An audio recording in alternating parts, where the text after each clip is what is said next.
Time to present you the English news. 14 civilians, including children, were killed and 2 women were wounded during an operation by special forces in Radyabi district of Eastern Nangarhar province, South State on Wednesday.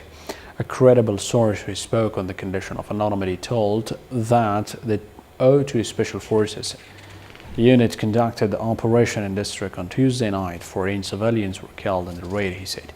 He said angry residents of area held protest rally and closed the Dambadam highway against traffic for 4 hours.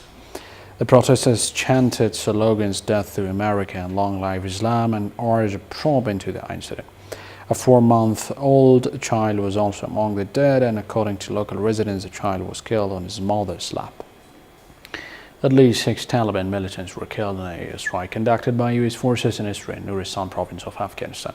The 2 first Salab corps of Afghan military in the east in a statement say that the airstrike was carried out in Nawroz district of Nawroz. The statement further added that the militants were targeted in Ganj area of the district, leaving at least 6 of them dead. The anti-government armed militant groups, including Taliban militants, have not commented regarding the report so far. Nawroz is among the relatively volatile provinces in east of Afghanistan, where the anti-government armed militants, including Taliban and other militants belonging to Al-Qaeda and ISIS terrorist network, are actively operating in some of its districts and often carry out terrorist-related activities. The Afghan National Defense and Security Forces repulsed a major assault by the Taliban militants in northern Faryab province of Afghanistan. The 209 Shaheen corps of Afghan military in the north in a statement say that the Taliban militants launched a major offensive on Shirain Tagab district at around 9 p.m. on Monday night.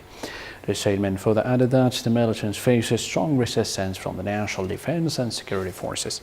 According to 209 Shaheen corps, at least 13 militants were killed and at least 19 others sustained injuries after the attack was repulsed by the security forces.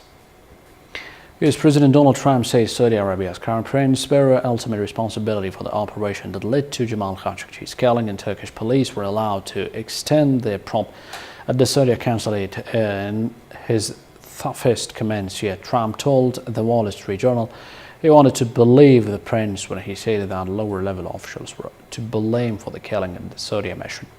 But he suggested responsibility lay higher up. Well, the prince is running things over there more. So at the stage he's running things, and so if anybody were going to be, it would be him at Istanbul. Thank you for joining. Good night. Bye.